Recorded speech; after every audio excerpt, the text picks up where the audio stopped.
Neat trick. This is why I recommend RT System software. It works better than a Yaesu system, even though RT System designs it for Yaesu. Okay, this is my VX6R radio file here.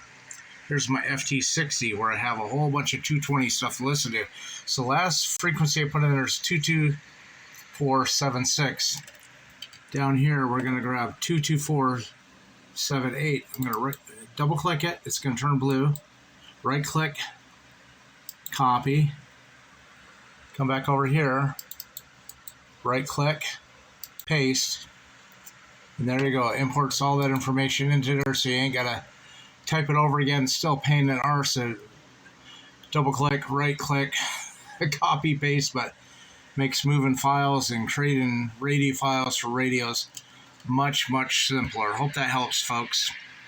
Maybe worth your investment in RT systems, or if you're questioning it, it really makes sense.